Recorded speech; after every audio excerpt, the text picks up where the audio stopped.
Okay, very good. So we're going to do a quick review of magnetostatics, and then we are going to look at the magnetic multipole expansion. And you will see there are some parallels with the electrostatic discussions, and there are some very clear differences. And these differences actually make magnetostatics harder than electrostatics for a variety of reasons. And you know already the source theorem for the magnetic fields. If you remember the Maxwell's equations, it goes into the curl equation, not the divergence equation.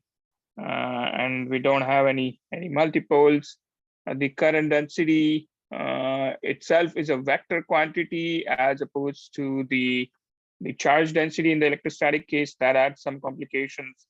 And the mm, Lorentz force in the context of magnetic fields is also, involves a cross product. So there are these sort of differences that uh, make magnetic stuff slightly bit more complicated than electrostatic situations. Also, the sources in the magnetic field are of quantum origin. There is, of course, the standard electric current, which causes magnetic fields, but there is also, in addition, something called a magnetization current, which is the quantum mechanical spins uh, caused by the current caused by the quantum mechanical spins, as opposed to just the charges. So you have two different, completely different kinds of sources for the magnetic field. So these are some of the kind of important differences. So let's just get to business. We call the corresponding Maxwell's equation. You have divergence of P equal to 0, right? No magnetic monopoles. And then curl of B, and let's add the position coordinate there, is going to be mu 0 J of R. And here this J is a vector quantity. The corresponding Lorentz force, of course, is going to be now defined as an integral because the current density is integral. I mean, is a vector field, and so whenever you have field, the simple expressions that you learned in your entry level classes no longer hold. You need to extend them over the special coordinates, and that involves these dqr integrals. So it's just qv is replaced by the current density crossed with the magnetic field, right? And that's the Lorentz force. And correspondingly, you can also determine the torque is also goes inside the integral. It's r crossed with the rest of the stuff comes just as it is from the force expression, right? So r cross f, but everything has to be inside the integral sign. Okay, and that's the torque, and you can calculate all of these. Forces and torques are easy to measure. That's why we always deal with them. But eventually what you want is the energy expression. And we will take a look at that later.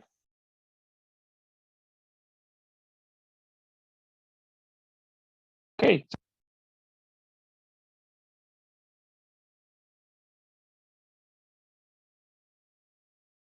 Take a look at a couple of, okay, sorry, I think I'm having some audio issues, so give me just a second.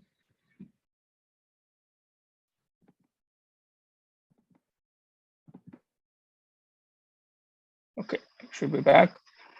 So important thing to remember is magnetostatics implies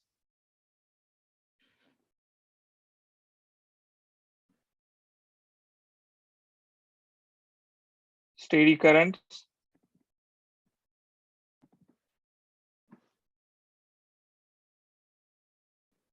And of course, the charge density is time independent. And so the continuity equation that we have studied earlier is boils down to essentially just divergence of J of R is equal to 0. Okay, that's the main condition for steady currents. Just like we saw the discussion of figuring out the shapes of the electric field lines, you can apply similar ideas here. So for magnetic field lines,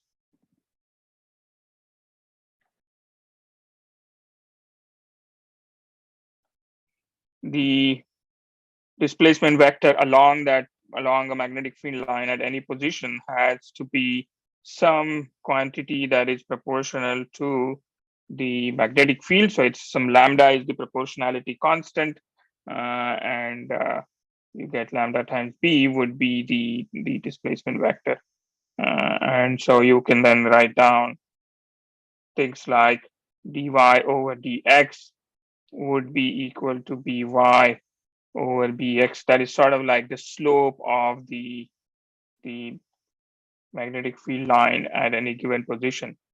And you can write down similar slope quantity dz over dx for the z and x coordinate would be bz over bx.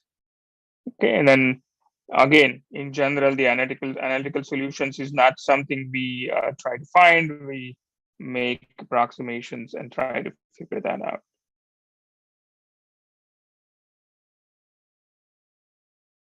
Okay, so those are magnetic field lines. Another important concept that comes about in electrostatic situation as well, but it has a lot more practical importance in the magnetic case, which is the magnetic flux. We don't normally have much utility for electric flux, only in the case of application of Gauss's law for determining the electric field for symmetric charge distribution. Beyond that, we don't really use it.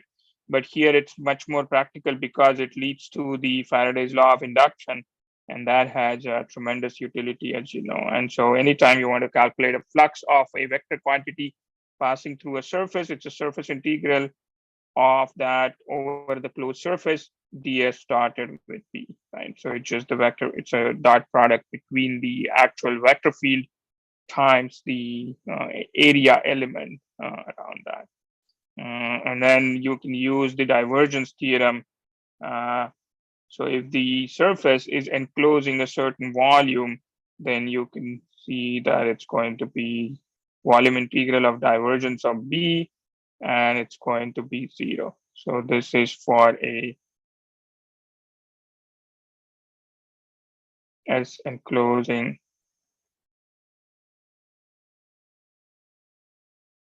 volume B.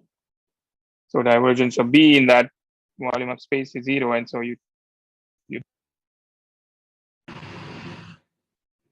okay, so that is the condition for, hold on, again, another audio issue. I wonder why this is happening.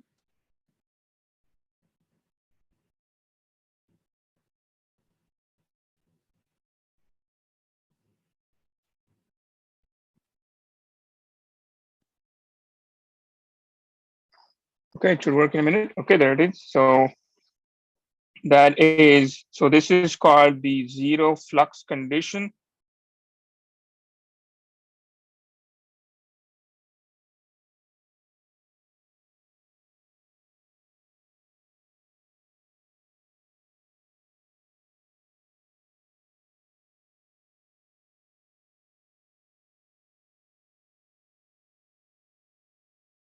Okay. Important remark about this.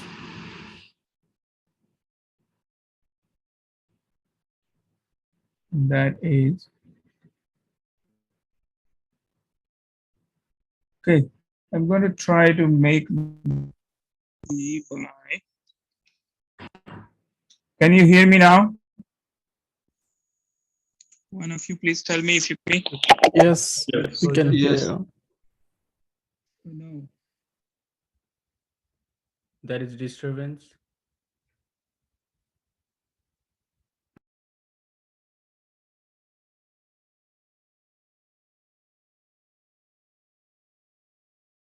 We can't hear you now. I can't.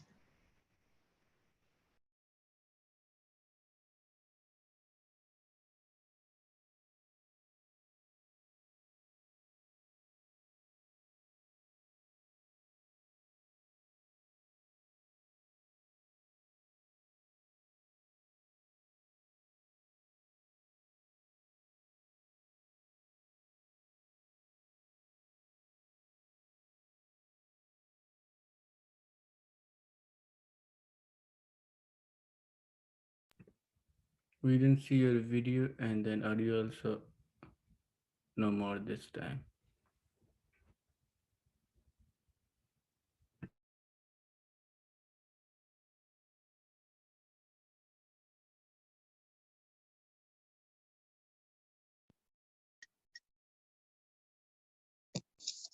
Okay, hopefully it's does not happen again. So let's get back. Let me share the screen.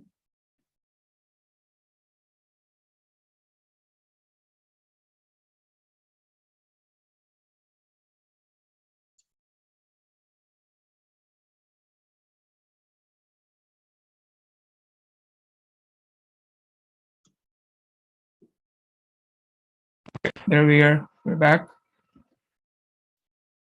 And it changed the audio device on me.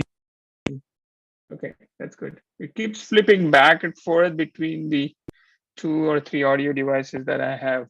So Zoom is acting weird a little bit. Okay, very good. So let's do this. So the condition is the zero flux condition, the remark that I wanted to make.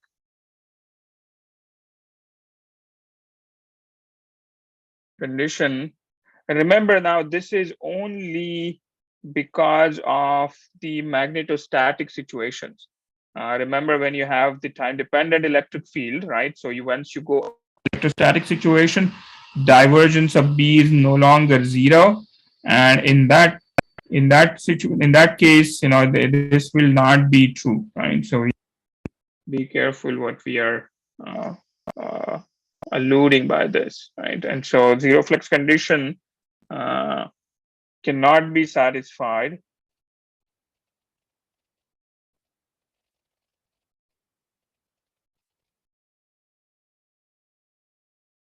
unless, so to satisfy the zero flux condition, the magnetic field lines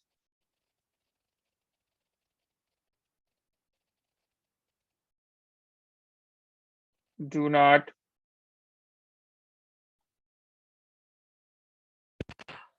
begin or end V, right? So you have magnetic field lines. So you just have a volume of space, and magnetic field lines are coming from somewhere, and they're just passing through, right? So the volume, there are no sources. They cannot be opening up inside or outside. And then we know, of course, the important condition that the magnetic field monopoles do not exist. So here is the picture of this, right? So let's actually draw a little picture of what this condition would look like, right? Magnetic fields. So we have this volume here, V.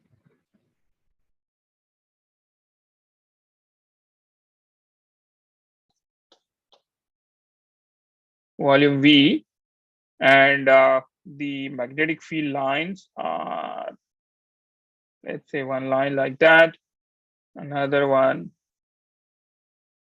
maybe like this. And so if you take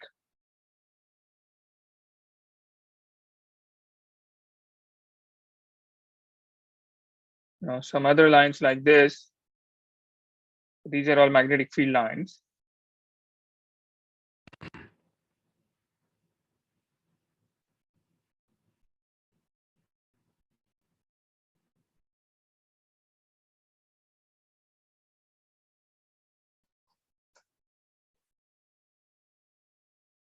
Okay, so these are examples. So this is essentially an example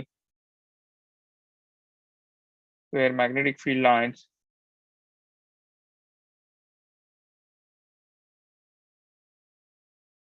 do not begin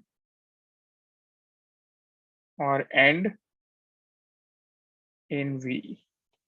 And so for this, if you have that dashed volume that we are looking at, the total flux passing through that will be zero, right? And so that's essentially just the artifact of the monopoles, the non-existence of the magnetic monopole. So this essentially implies phi s equal to 0 implies non-existence. Oh.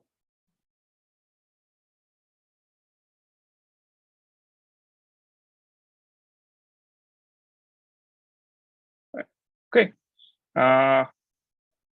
Let's similar to the Helmholtz theorem that we, the Earnshaw's theorem that we saw in the electrostatic case, which said that there are no maxima or minima for the scalar potential inside a volume.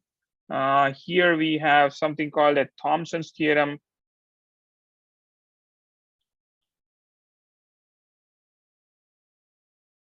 Of magnetostatics.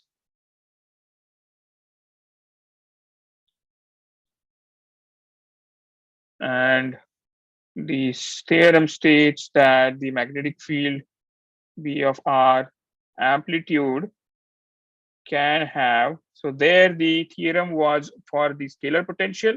Here it's actually directly for the magnetic field. So BR can have local minimum, but never a maximum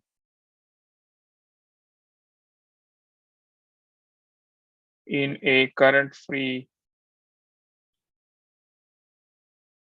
volume of space.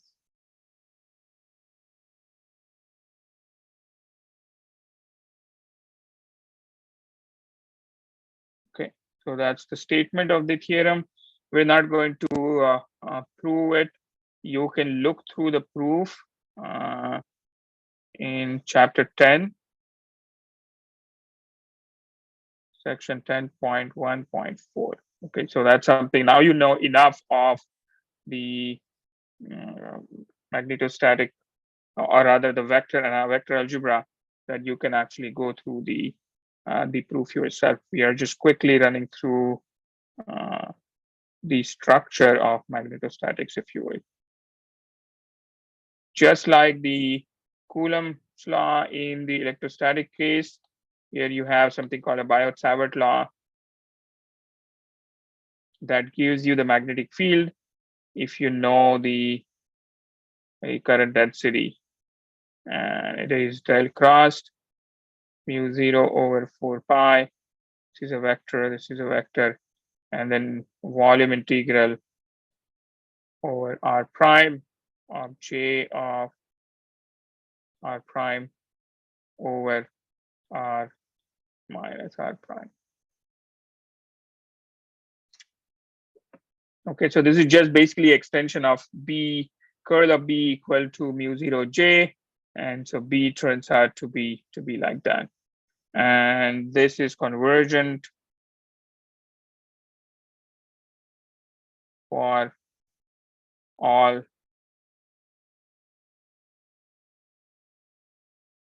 well behaved and spatially localized current distributions.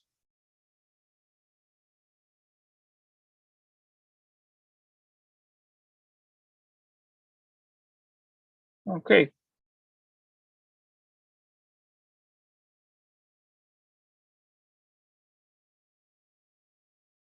So then you could take that curl inside the integral sign, and then you can write down the complete expression, which is, I'm going to write two different varieties of it. One is for the volume current density. So this is d cube r prime, j of r prime crossed with r minus r prime. Sorry, this should be a vector, so let's put it that way. And then the denominator would be r minus r prime cubed. And so where did we get that? It's basically just the curl, right? So with the curl, you could take it inside the integral sign, and only quantity that is dependent on r is this one. Remember, curl, this curl is with respect to the r coordinate. So it's just the curl of 1/, uh, well, the curl of this whole quantity, because j of r does not have a non-zero. It has a non-zero curl. Sorry, it has a zero curl. It does not matter, and so you're just going to get gradient of this expression here. Okay, sorry, looks like you lost the connection there.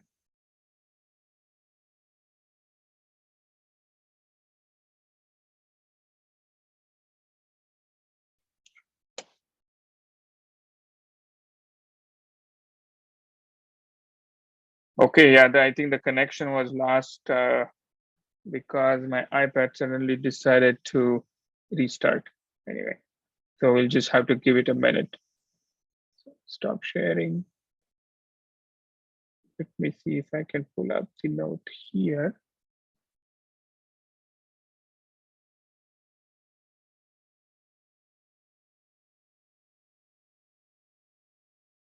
All right, so we were taking a look at the magnetic field view with the help of the Biot-Savart law. So when you take that curl and you take it inside, it basically becomes J crossed with gradient of 1/r minus r prime, because 1/r minus r prime is a scalar quantity. So you cannot take a curl of a scalar quantity, right? And so it has to be a gradient. So it will be J crossed with gradient of 1/r minus r prime, which is going to then turn into this type of expression that we see. Okay, so I think we should be able to see it on the screen now.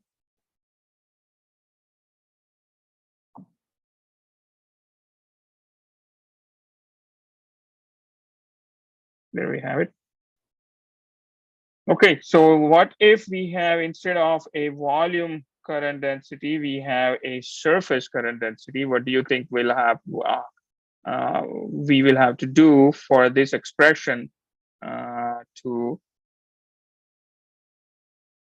be useful. So any thoughts anybody has on that? It's now a surface current density. So this is a volume current density. If you had surface current density,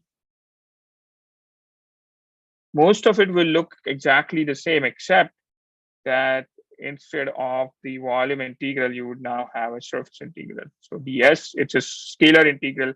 ds, does not have any vector nature, but the vector nature comes from here. Rs is the position of any point on the surface of the sphere. And so the vector character of the shape or the normal vector to the surface would sort of enter through the position coordinate on the surface. And then you have r minus rs magnitude cubed. So you can see it also has this 1/r squared type dependence for both of them. And if you have one-dimensional current,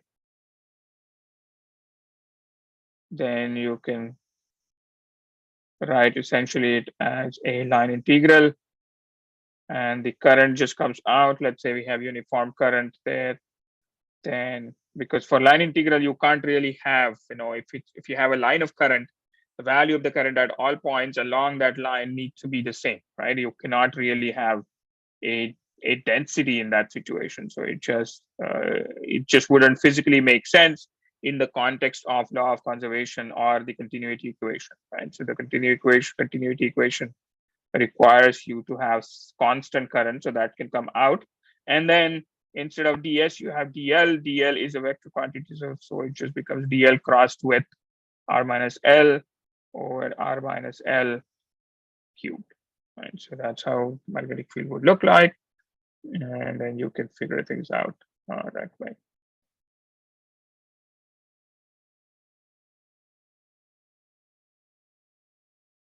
Okay, any questions anybody has? So I will ask you to read through some of the simple configurations and finding electric field, sorry, the magnetic fields through that. That's a standard electrostatic stuff that you learned in the entry level classes or even 300 level classes. So we would not be going through that. That is something that you can easily do. Let's recall an analog of Gauss's law in which makes things easy in the magnetostatic case is the so-called Ampere's law. And let me get the accent correct. It's not on this here. The accent is on the second Ampere's law. Okay, so that one in the electrostatic case we use Gauss's law where we involve surface integrals somehow include the volume integral of the charge density. So surface integral of the electric field. So electric flux basically is equal to volume integral of the charges that are enclosed. Here, you have a closed contour and you take dl dotted with b. So essentially the line integral of the magnetic field around some closed contour that always turns out to be the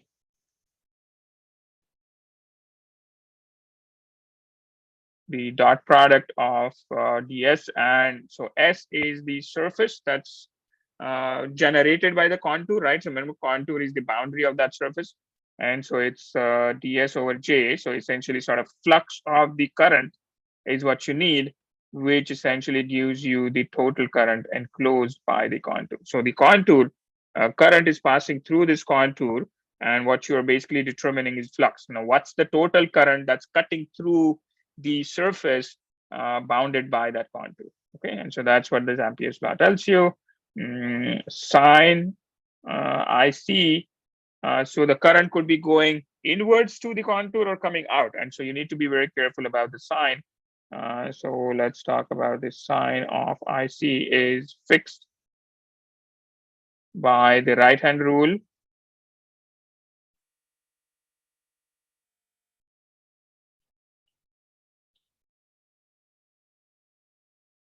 Right, so if the thumb is in the direction of the positive current and you curl the fingers, that follows the direction of the integration around C, then it will be positive and so on. Right, so that is easy to figure out. So thumb in the direction of positive current, and then curled fingers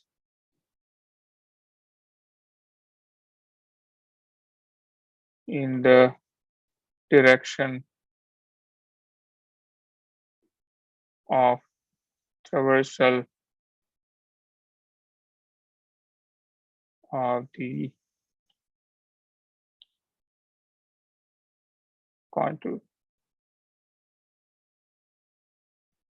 C. And so we go, if we are going in the direction of the integral along the contour C, then if the direction of the current is in the direction of the thumb, that's positive, otherwise it's negative, and so on. So you can figure those things out. That is something that's easy to do. So the next thing that we want to do now is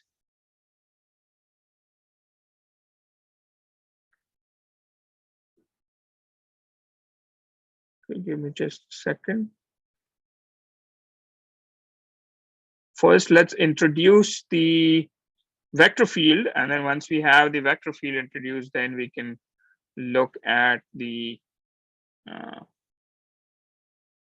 monopoles or dipoles and the quadrupole, just like in the case of electrostatic situations. Okay, give me just a second here. Oh, I scrolled through things very quickly. Give me just a second. I'm just trying to make sure we are along the same lines as the book, and I can give you the important reading assignments from time to time, right? So let's now introduce the vector potential.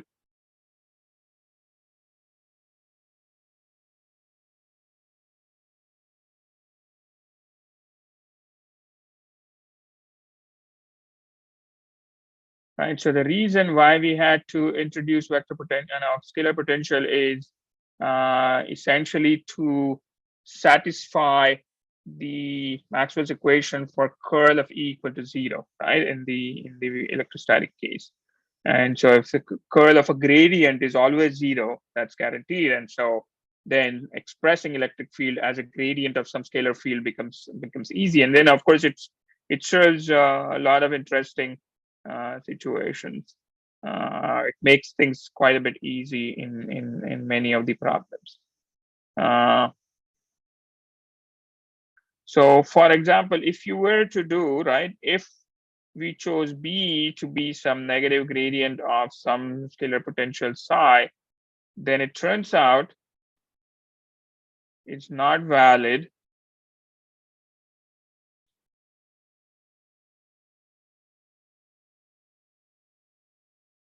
at points in space where you have currents.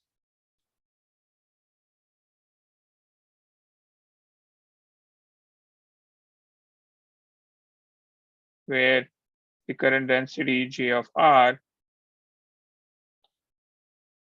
is not equal to 0. Right? So as soon as you have current density, the scalar magnetic potential is not a very useful quantity. You need the magnetic vector potential. And let's see.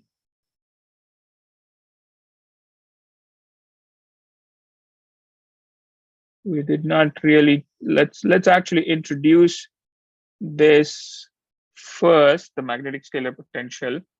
So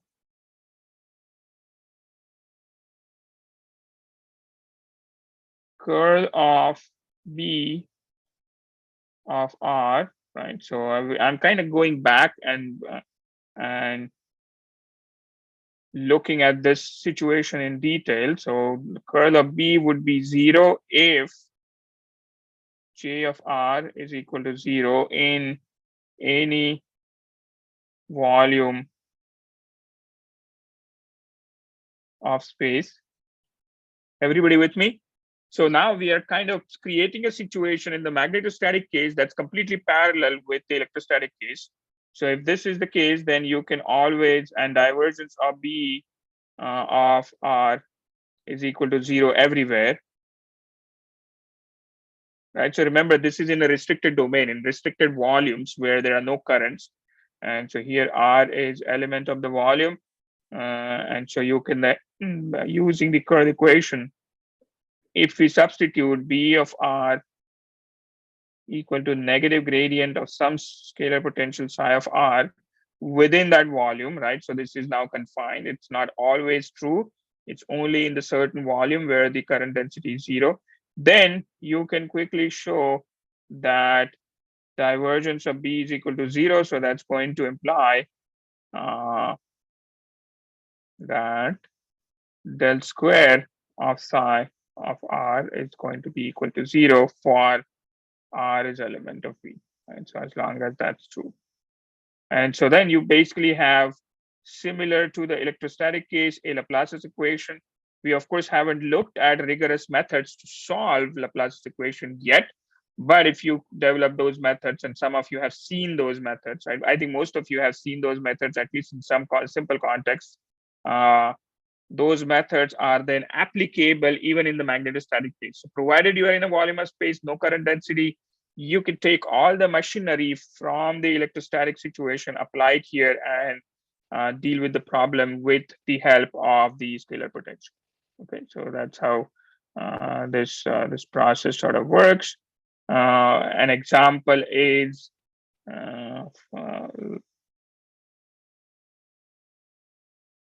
okay, something called a uniform.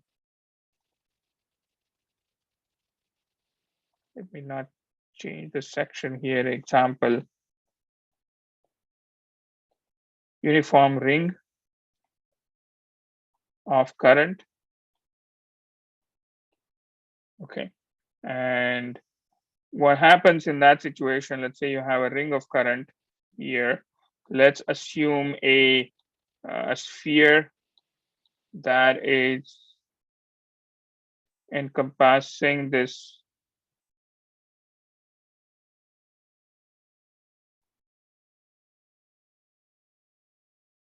ring. Okay, so we just drew a sphere, and then we can connect it with the 3D spherical coordinates. So that ring then is essentially sitting at the center, or it's centered at the origin rather. All right, so you're going to see this is x, y, z, the coordinate of some point in space r, that is going to be theta, and then you can calculate the phi. Let's say the ring radius is r. So when you have this kind of situation, you can always divide up the volume in, let's say there is some current I going through it, divide up the volume into two different regions, one that's inside the sphere and one that's outside the sphere. And in both of those volumes, the uh, the current is not inside that volume, and so you can use this idea uh, of determining the scalar potential in this case. Now I'm going to directly write this down, the expressions in terms of r and for the coordinates r and theta for this situation. But remember, this is something that we haven't really seen in the electrostatic case, which will probably come early next week sometime, right? So it turns out to be something that you can expand out. So you're just trying to solve the Laplace's equation inside the sphere or outside the sphere, and because of this spherical symmetry, the legendary polynomials turn out to be part of the expansion, or rather they turn out to be the basis set around which you do the expansion, right? So AL is just the coefficient, right? This is the radial dependence, which you can come, so take the Laplace's equation, right, expand it out in terms of r theta phi, and then you do something called the method of separation of variables. And the theta part, the phi equation is trivial because you have complete spherical symmetry. So you can just ignore that. It's constant in the phi direction because that cannot depend on phi. It's completely symmetric in the phi direction. The radial equation gives you this r to the power L, and the theta equation gives you PL cosine theta, right? And of course, you have linear combination of all of them. So you go from L equal to 1 to infinity. The coefficients AL are determined by the conditions that you have, right? The boundary conditions, and we will kind of see how that looks like. And then that is only for volume inside of that sphere of radius r. Outside, right, because r is allowed to go to 0 there. Outside, because the volume can stretch out all the way to infinity, you need to have r in the denominator, and this turns out to have power of L plus 1. And again, the PL cosine theta is the legendary polynomials appear there. Okay, again, I haven't motivated the origin for this yet. You can actually come to this conclusion even without solving the differential equation. And that's a very important trick that I'm going to talk to you about later, right? But the important thing here is that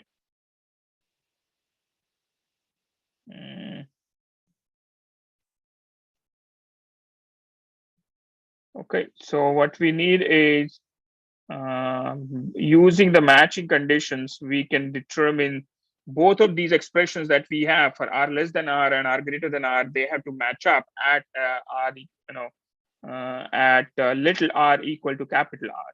And so, Kapale, yes. could you explain about the legendary polynomial here again, please? Not today, right? It's going to come later. So just take my word for it. This is what happens, right? And then uh, just to remind you, you have seen this before, right? These kind of expansions in terms of legendary polynomials, whenever you have a spherical symmetry, because all that you are doing is writing down the Laplacian in 3D spherical coordinates and doing method of separation of variables, right? But that's one method. In the next week, next Tuesday, I'm going to motivate a completely different way of looking at it, right? But just hold off for now. This r and PL cosine theta is completely geometric, and it arises because of spherical symmetry. And so this 1 over r minus r prime actually can be directly expanded in terms of the legendary polynomial. So there's a whole different way of looking at it. which I will illustrate to you in the next class, right? So for now, just take my word for it that these are the two expressions.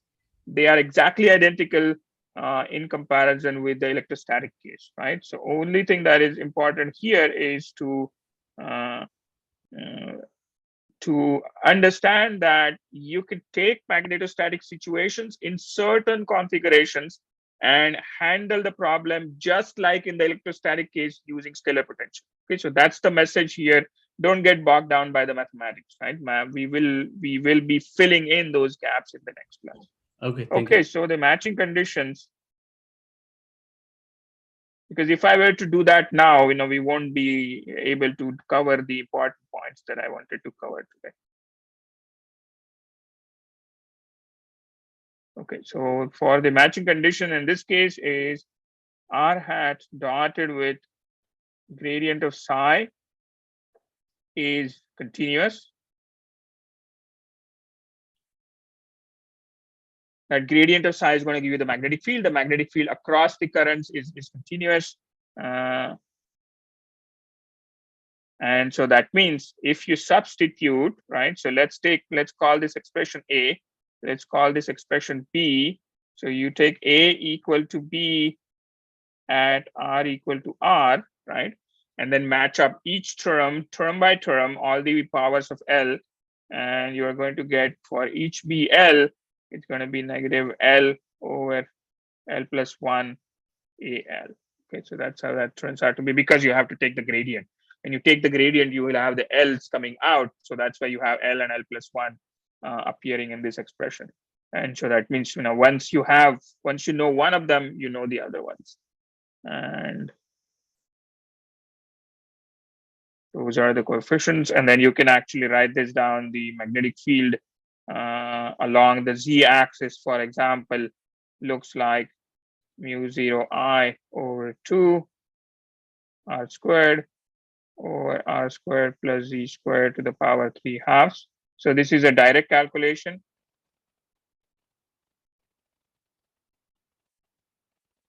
Not through the method that we saw, but similarly, you can calculate the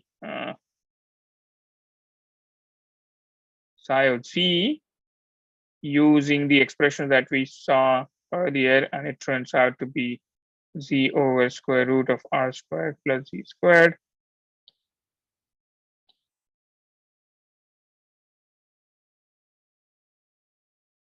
Okay, and so that gives you that.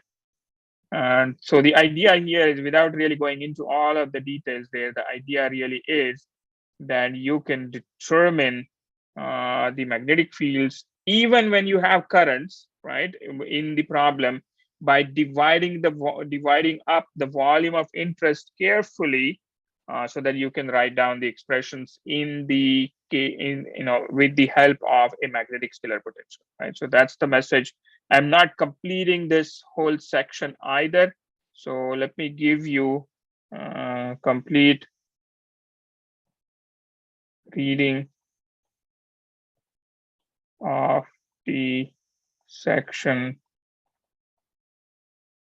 10.4.1.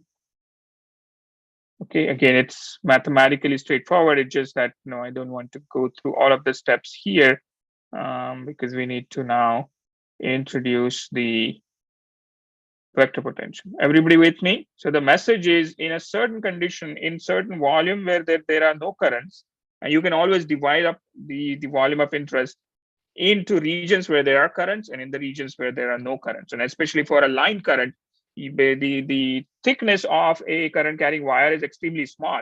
So you can almost say, outside of that volume, you don't really need to know the magnetic field where the current is flowing. You need to know it inside and outside, and that's really easy to do. And you can handle the problem using scalar potential, right? So that's the idea. Now let's introduce the vector potential.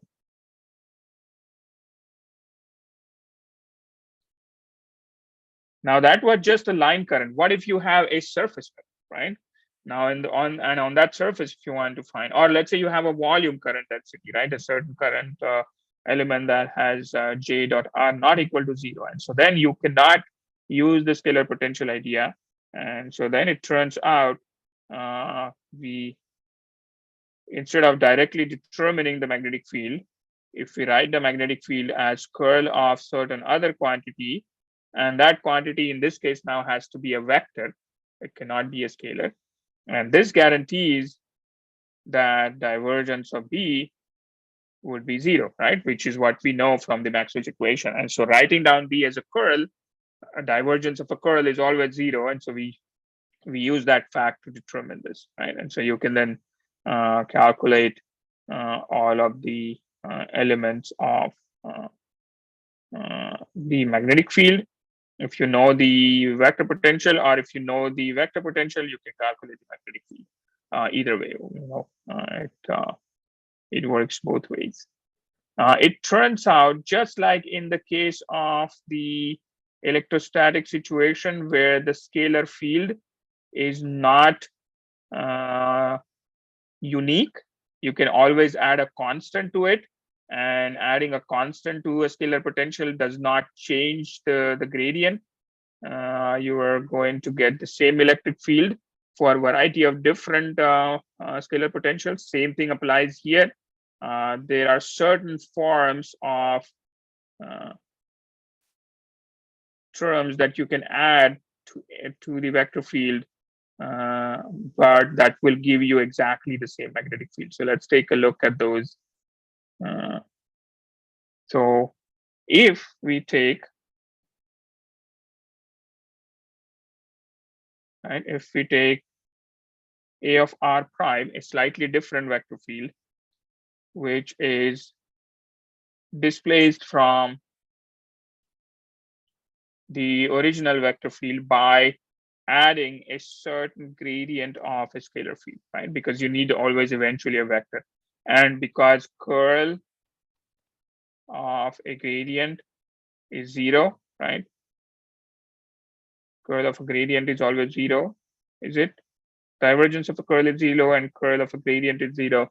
And so then with the help of that, adding this would not change the corresponding magnetic field. And so this is called a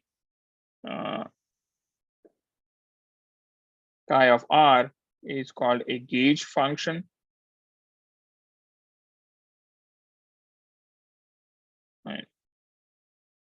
It's just a extra freedom that you have to change the form of the vector potential without really changing the physics of things that is happening, right? And so these gauge idea is actually quite common in the whole of field theory, and happens to be extremely important in quantum field theory as well. It just says that the physics doesn't change, but some of your mathematical quantities that you introduce, you have the freedom to choose a certain form for them by adding these extra gauge functions or some functions of gauge functions themselves.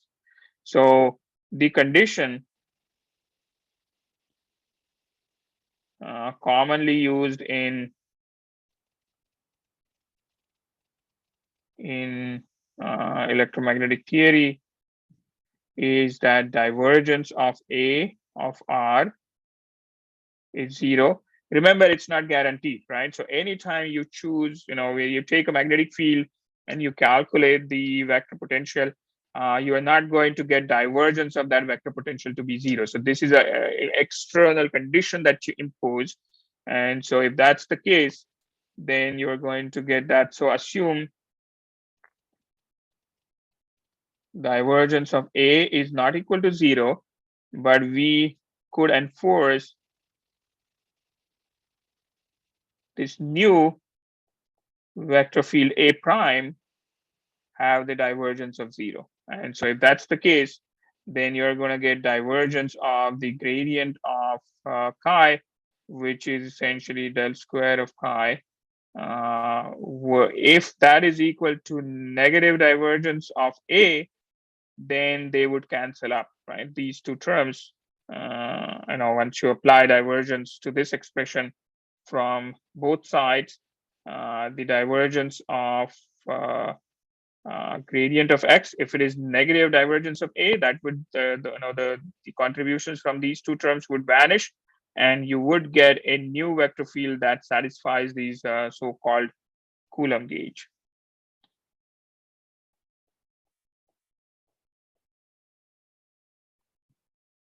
Okay, so that is normally what is done if in a certain situation divergence of A turns out to be non-zero, then you can turn it into that just as a convention, and you get the so-called Coulomb gauge and a new vector field that is then perfectly fine.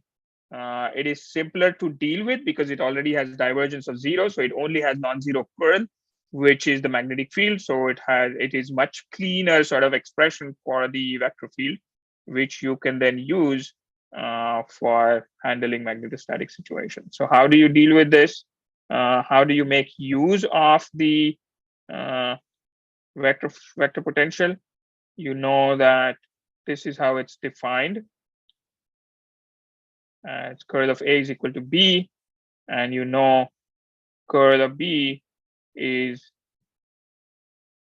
the current density mu0 times J, and so then you have curl of A is going to be equal to mu0 J. Okay, and now we just said, right? So let's expand out this. We're going to get divergence. Oh, sorry,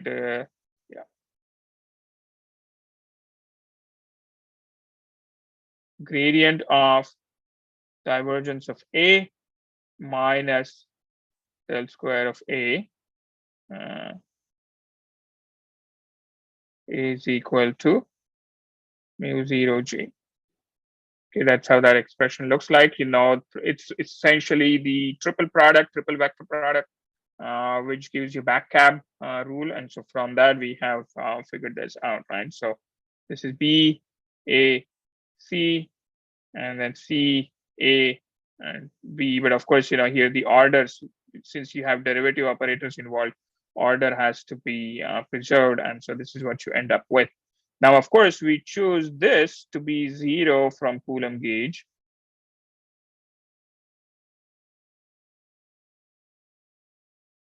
So here you will see, you know, the motivation behind it. The expression for the so-called the 3D differential equation for the vector field gets tremendously simplified if you impose the condition that the divergence of A should be 0, which you can guarantee from Coulomb gauge, right? And so you basically then have divergent or the curl apply, sorry, the Laplacian operator applied to A is equal to negative mu0 J, right? And these are actually 3 Laplace's equations.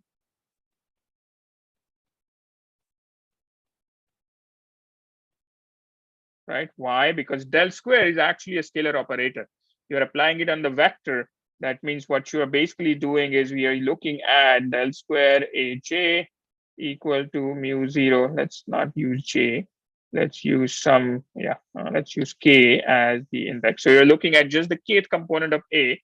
You apply the Laplacian to it, and then you are going to get mu0 J, the kth component of J, right? And so because K runs over 1 to 3 or R theta phi, you know, whatever you want to do, you basically have to solve 3 different Laplace equations.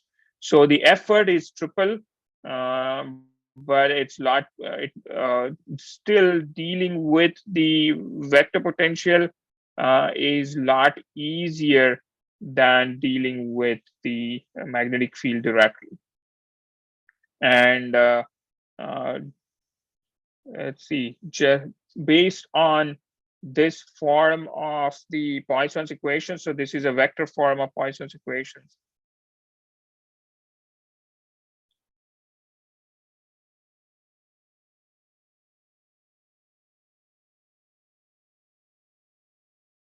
Right, Poisson's equations, because you have the right-hand side not equal to 0, right? So you have Laplacian, but on the right-hand side, it's a non-zero quantity. There should be a negative sign here.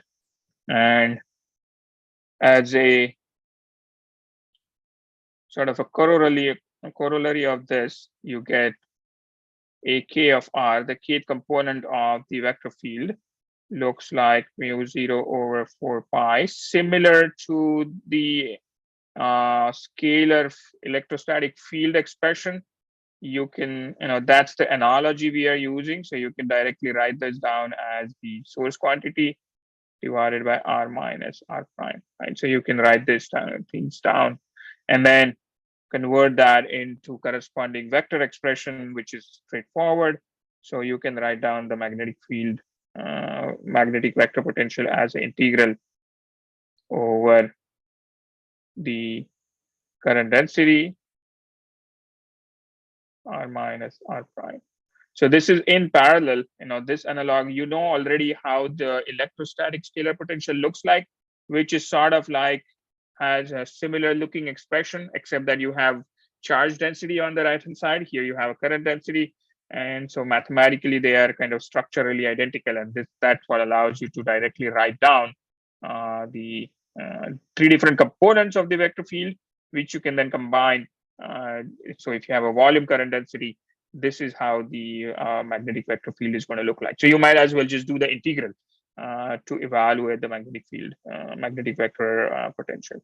Now, what if you had a surface current? And so then that's easy. You just replace it with the surface current density and integral over the surface over r minus rs. Or if you had just a line charge moving, so line current, then the current comes out because you cannot have a current density in that situation.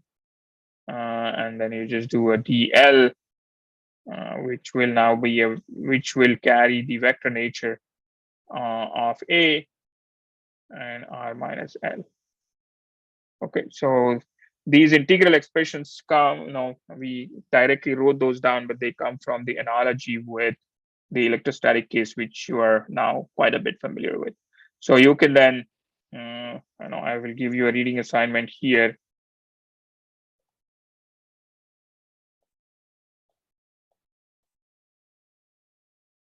There is a example in the book that uses the line integral form for this and goes over the finding the electric field and magnetic field of an infinitely long filamentary wire, right? So you can go through that. That's a straightforward integral calculation. So we would not go through that.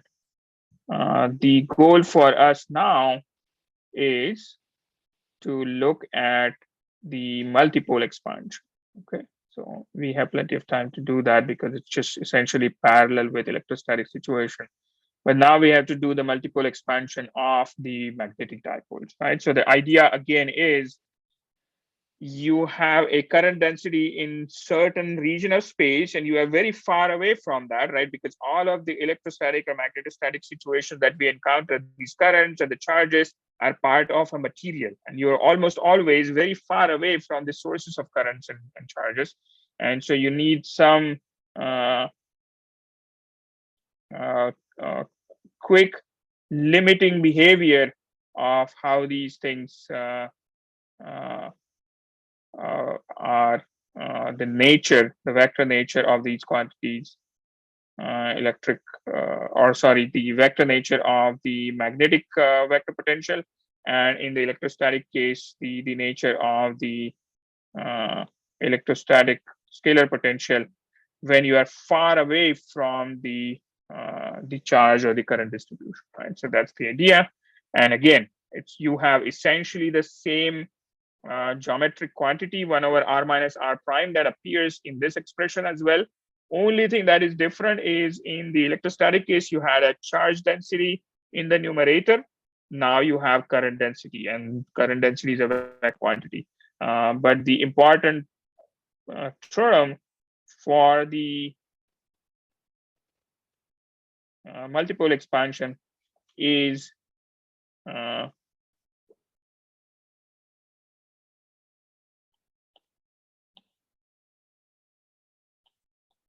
this 1 over r minus r prime. So let me once again remind you of geometrically what's happening here. You take again a volume of space that's arbitrary. Let me shade this, right? So this is where, let's say, all of the currents that you encounter are confined to this volume. And then what we are going to assume is, let's say the size parameter for this is R. Right? So we're trying to confine everything into the sphere of volume R, no, radius R rather. And then the position coordinate for the currents is R prime. It's over here. This whole region is filled with the current density J, and the point at which you're trying to find the magnetic field is quite a bit far away over here. So let me move this R.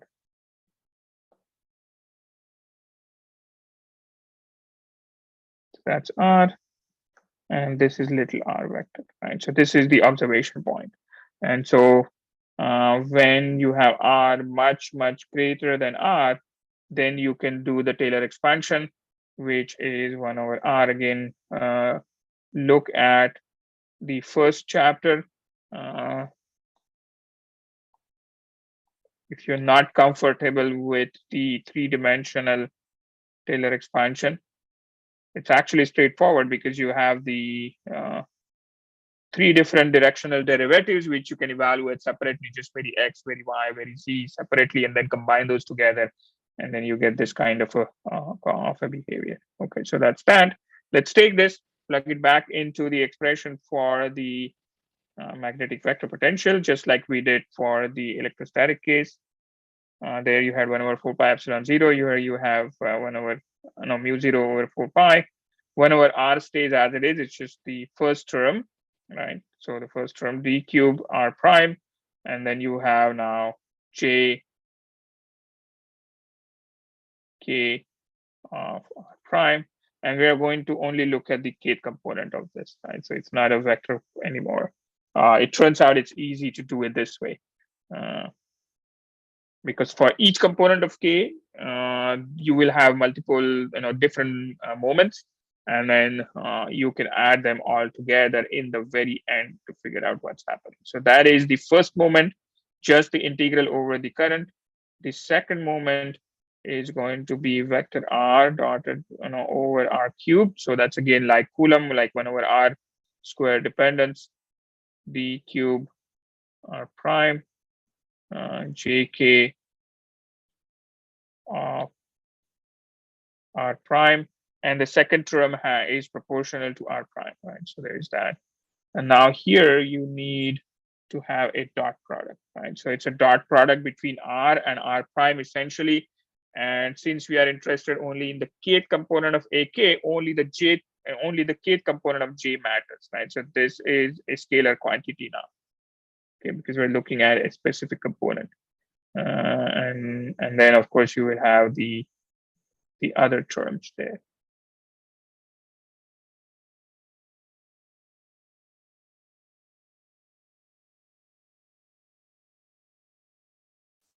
Okay, and so the first term, d cube r prime jk of r prime is identically 0.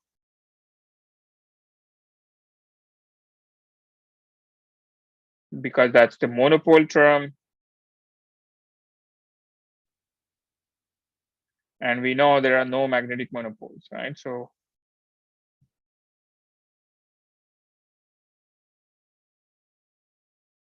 since there are no magnetic monopoles, that's going to go to, that will be identically 0. And you can show that using, can be rigorously shown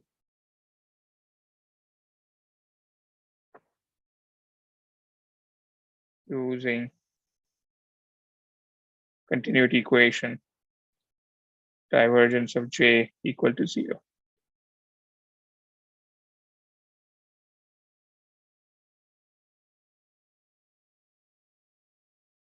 Equation in steady current situations, right? So that's something I will leave. Let's now take a look at the magnetic dipole.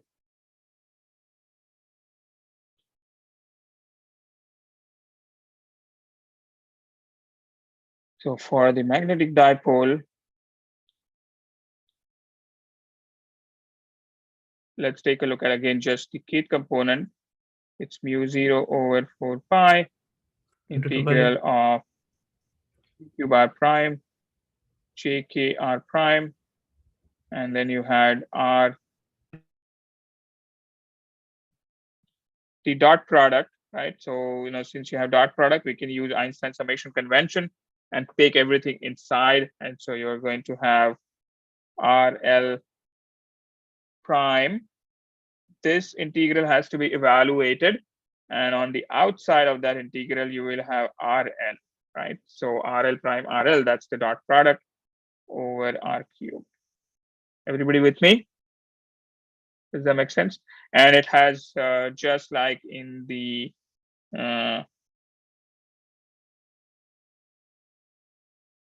there is a little bit of a difference here with the electrostatic situation. In the electrostatic situation, the monopole term was scalar. Here, the monopole term itself is a vector, right? Because we are taking a look at only just one component and you have to add all of them. So the first term is vector, second term is a tensor because it already has the two indices, K and L, right? Both of them are there. In the electrostatic case, the second term was vector, that's the dipole field, RL over R cubed. And it actually, because of the repeated index, actually, so it turns out to come back to the, so the kth component would be a, would only have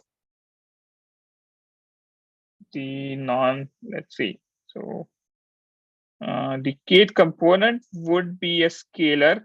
So you get that scalar by multiplying a tensor with a vector, right? So you get only k back, right? And so the dipole term is eventually turns out to be vector, but it comes about in a slightly roundabout way.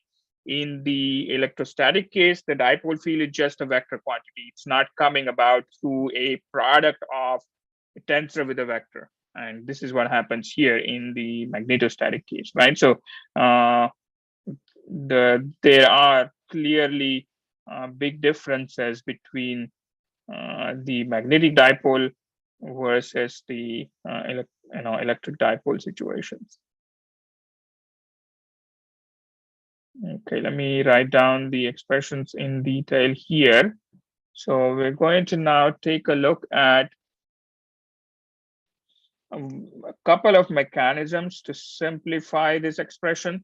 And so first thing we want to do is let's take a look at divergence with respect to the prime coordinate of RL prime, RK prime, vector J. Now you may say, why do we need this, right? So right now, just bear with me. You will see why we need this kind of a combination. And we did something similar in the electrostatic case. So you have RL prime, RK prime, green divergence with respect to the J the prime coordinate of J. That of course is going to go away, right? So this will be obviously 0. But then you have the derivative has to be distributed over all the three terms. So you're going to have RL prime. And now we apply the derivative with respect to the prime coordinate on K. That's going to give us a delta, right? It's going to give us delta, no, divergence. So let's actually take a look at this. If we're trying to evaluate, so I'm just doing a digression here. Divergence of RK prime is going to be what? Any thoughts? Divergence usually has three components, right? Derivative with respect to x plus derivative with respect to y plus derivative with respect to z. Out of those three terms, right, only one of them is going to survive, which is derivative with respect to k, right? And so it's just going to basically give you delta k yeah, why do we even need delta, right? It's just going to be equal to 1, right? And so that goes away, but actually it pulls out the component of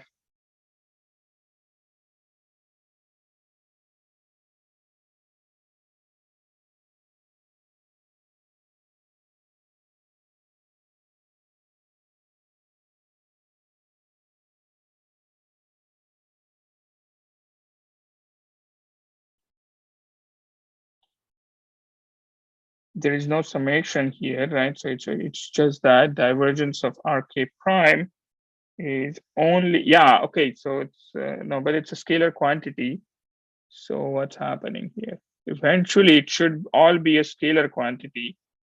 And so what happens is, let's actually take a look at not this combination, but let's take a two-term combination. Let's say we want to do divergence of RK prime multiplied by J, right? So it's a dot product being taken. Okay, yeah, all right. So what happens is when you have such a combination together, it's actually slightly different from what you would look like. So if you are applying the derivative, so let's take a look at this as derivative with respect to x of RK prime J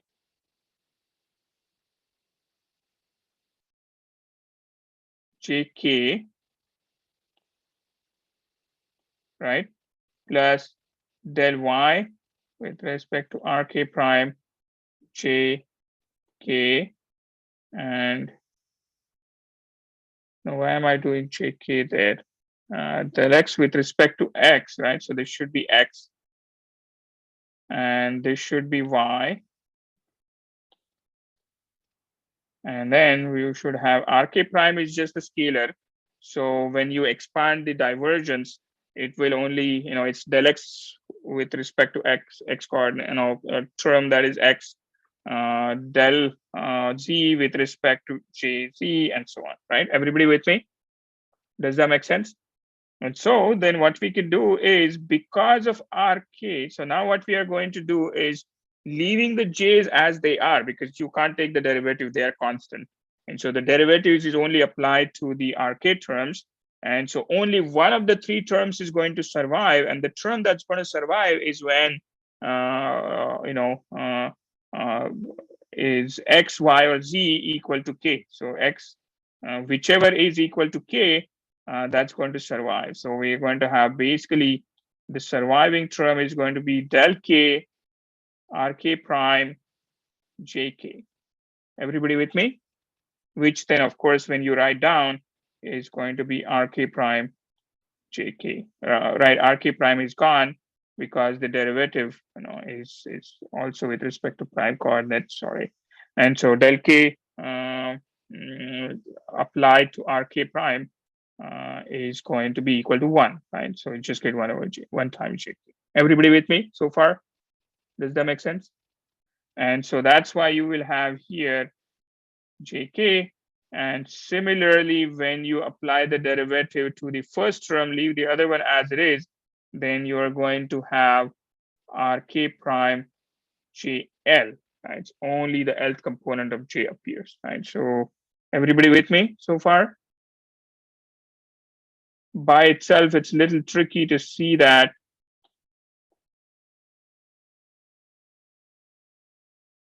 I think we should have used the tensor notation. It's much quicker that way. So let's use the tensor notation actually to simplify this, right? So I'm just doing the same calculation again. But because this is a dot product, I could say del I prime RK prime JI, right? That's how this will look like, right? And so when I now take the derivative of del I prime RK prime JI, this is going to give me delta IK JI, which is going to be JK. And so that's kind of straightforward. That's just one line, really. Everybody with me with that? So this is using that same Same calculation, we're using the tensor notation that we're familiar with, right? So what have we done so far? We have just, give me just a second, I think, let me complete this calculation and then we will stop. R L prime, R K prime, J vector divergence. You expect the answer to be a scalar quantity, which it turns out to be, which is going to be RL prime JK plus RK prime JL. So we will take a look at what this means later. This actually is similar to, okay, I think this is a good time to stop. I will elaborate more on this in the next class.